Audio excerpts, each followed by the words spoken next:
Originally from the suburbs of Detroit, our first guest currently lives and writes in Urbana, Illinois, and is co-publisher at Jellyfish Highway Press. He has an MFA from the University of South Carolina, where he was editor of Yemassee. His fiction has appeared in such journals as Passages North, 14 Hills, Pank, Smokelong Quarterly, and Midwestern Gothic. His debut collection of 34 stories and a novella, titled Maybe Mermaids and Robots Are Lonely, I think definitely, will be released this fall by George Mason University's Stillhouse Press. Follow him on Twitter at @thatmattfogarty. And please welcome to Tuesday Funk, Matthew Fogarty. Woo!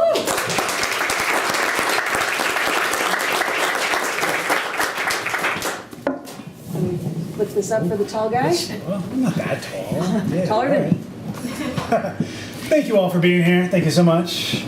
Thank you, Andrew and Eden, for inviting me. This is great. Yes, all right, good. All right. I've just got two stories. They're two very short stories that are both from my collection, which is due out in September. So I don't have copies to sell or anything, but I will meet you back here in 6 months' time. Or something. I don't know. Something. Yeah, anyway. Or just find me on the street or something. All right. Just turn that a little that way. Good. All right. Hello. All right. So this first story is called Extinction Event. And it's from when I was writing stories with numbers as like section titles. 1. They had to have seen it coming there in the humidity of the primordial swamp. Science hasn't pegged an IQ on the average dinosaur, but Triceratops had smarts, and at some point, one of them must have looked up and thought, hey, there's a giant round something headed our way. That's not good. They at least had instincts, and what instinct is there in that situation? The situation of watching a city-sized ball of rock death angeling through the heavens, other than to gather a few friends like Stegosaurus and Pterodactyl maybe, and T-Rex with his slim but lithe baby arms, and to build a generation starship. 2. There would have been a plan of some sort. A team of dinosaurs wearing lab coats and safety goggles gathered in a circle around an arrangement of rocks in the shape of a space vehicle. There'd be a construction phase and training in which the chosen few heroes of dinosaurdom simulate flight conditions while the prehistoric rocket is assembled. And then those last few moments before liftoff. The sun blacking in the sky, the dino astronauts waving goodbye in their last earthbound moments, their tail shadows subsumed by the shadow of the hurtling rock. There's a point there in the ship as they rise up through the atmosphere when Triceratops looks back at the Earth. His ceratopsian hoof waves, touches the window, lingers. 3. The impact shuddered the world, dented a crater 10 times the rock's size, triggered a sky-scraping tsunami that wiped out most everything in its reach. Earth fell into darkness from dust, kicked up into the atmosphere, and kept floating there in gravitational limbo. There were fires and acid rain. They didn't all die at once. Death came in waves. The flora were killed first, starting the vegetarians on a death spiral. Then the carnivores turned teeth on each other. Eventually, even the scavenging carrion eaters went hungry and passed. 4. The surviving dinosaurs wouldn't have known any of this from space. They could only imagine. And if dinosaurs had any capacity for guilt, it would have been tremendous. Why us, T-Rex might have asked himself, alone outside the ship repairing a solar panel and looking back toward Earth, his flat-jointed neck strained against the insides of his dino-shaped spacesuit. It's only when we're most lonely that we think so deeply about others. Why do we get to live while everyone else and everything we love dies? Their ship would have zoomed on regardless.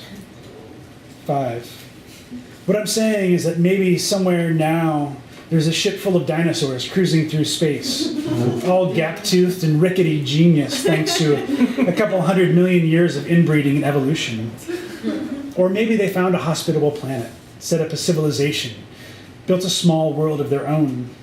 Maybe they gather on the anniversary of their launch in the first light of some new star, circled around the morning shadow of earthly monuments made to remember the dinosaurs they lost and the extinction they were fortunate to survive.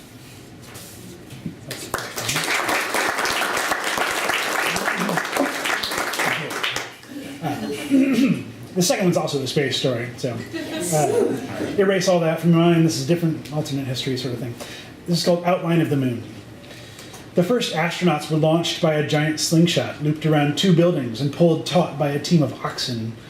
They launched on the day of the Earth's fastest rotation, the Tornos, and the government erected a tall hourglass at the center of the city, A crowd gathered to watch, and they counted down, the anticipation building with each of the last few grains until the sling released and the two-man crew shot up through flocks of birds and through storm clouds into the purple layers beyond. The pilot cranked the ship's wings while the navigator kept them on course as they flew further out through the air's outer shell, and at last they slipped into the black of space. It was very dark. They'd commissioned the ship specifically for this flight, found the best cooper they could to build a barrel big enough to fit the crew and all of their scientific equipment. The front end was a cone, and they'd painted the outside with the flags of the great explorers, Magellan and Da Gama and Marco Polo and Cortez. When it was finished, the men stood back, admired the craft against the crescent moon. They named their ship the Jules Verne. It's always nighttime in space. The pilot had stowed a blanket in the wooden cabin in case either man got cold, and he and the navigator huddled together underneath it, pulled it over their heads. The navigator had a flashlight and a book of fairy tales, and he and the pilot took turns reading aloud. The lids of their eyes seemed to weigh less in space, but they were both exhausted from their months of training and from the force of the launch. Before they slept, the pilot set an alarm. He knew the navigator could sometimes get too involved in a dream and accidentally sleep late, but their time was short and they had work to do. They woke to the moon rising in the window, not as a shifting shape or a blinking eye like they expected from its always changing arc in their home sky, nor was it the flat disk some of their friends had guessed. It was a big round ball, plain, dusty, and though neither would say it, disappointing somehow. The navigator brewed coffee and squeezed juice from the sack of oranges they'd brought on board, and the pilot cooked bacon and eggs. The smell reminded them both of Sunday mornings, of home. After breakfast, they pressed tracing paper against the window of the Verne, and the navigator took a pencil around the outline of the moon, and shaded also the dark depressions on its surface, places where, they imagined, others had come and rudely scooped out souvenirs. Their mission wasn't to return a piece of the moon, but just to touch it, to confirm that it's real. Sometimes it seemed like the world was all water, all wave, that they might drown in the rising, receding, and disappearing of things. But the moon was always there. There was a dangerous time then as they got closer, and the pilot slowed the Verne and the navigator twisted and turned it, tried to find the right angle of approach. They'd practiced the landing at home on the beach in Carolina, laughed at the small thinking rights up the way. And now here at the moon, the pilot and the navigator landed the craft, soft and safe. The Verne's wooden feet made shallow moon dimples. They both took deep breaths to hold and opened the door. The navigator went first. He stepped out onto the surface, which glowed through the dust at his feet. The pilot knelt, set his hand on the moon, felt it on the pads of his fingers, thought for a moment that he was at the bottom of it, like he was holding it in his palm, holding the moon in his palm, holding it up. The navigator watched the stars.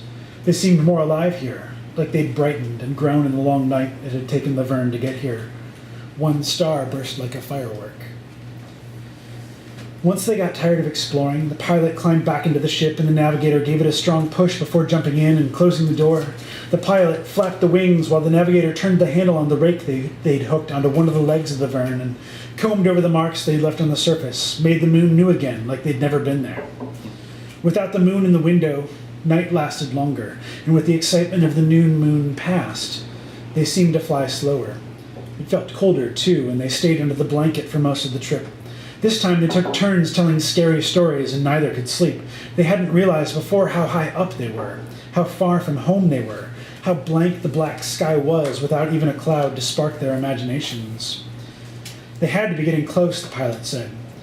He'd been counting the hours in his head, and his idea of time was always pretty good, but it was nighttime at home, and the world was dark, and it blended into space so that they couldn't see it. And there was a moment when they both feared that maybe it was gone, that they were up here alone. Or that maybe they'd have been alone all along, that maybe Earth was the dream, and home was just something they'd both imagined. Maybe they were space creatures, aliens lost without a planet, flying this one long aimless night in the Verne, the walls of the wooden ship rattled by the pull of passing stars. And that's when they saw it, the flash of a lighthouse. And another flash, and then more flashes as the beam circled. They went toward it, sank into the atmosphere. The navigator pulled a lever, releasing a balloon from the nose of the Jules Verne, and he struck a match. The balloon filled with hot air and lofted them down to Earth, to the lighthouse, back to the shore. Years later, After the parades and ceremonies, the radio show appearances, the keys to cities and the honorary degrees, the pilot and the navigator met at a dock near the ocean. Each carried a coffee can and his uniform and boots, the boots unworn since splashdown, each uniform neatly pressed and folded and showing the sewn-on insignia of the Jules Verne, just as the museum had requested. They sat at the edge of the dock and watched the waves. Even after so long, there was nothing new either could think to say. The journey and the moon were just memories now, locked away in the same small place every other day went, no sharper or louder than any day's lunch or the words of a book they'd read long ago. Neither wanted to look up. There was something maybe about the mysteries of things being less, about how far away space could be, so much more knowable than the water at their feet. After a while, the navigator reached for the coffee cans and the pilot reached for the boots. One by one, the pilot turned the boots on end and emptied the dust, shook each of his boots over one can and each of the navigator's boots over the other. When they were done, the pilot closed the lids and set the cans between them, and the pilot and the navigator looked back to the water, the dark sea, and watched for the lights of ships coming into the harbor.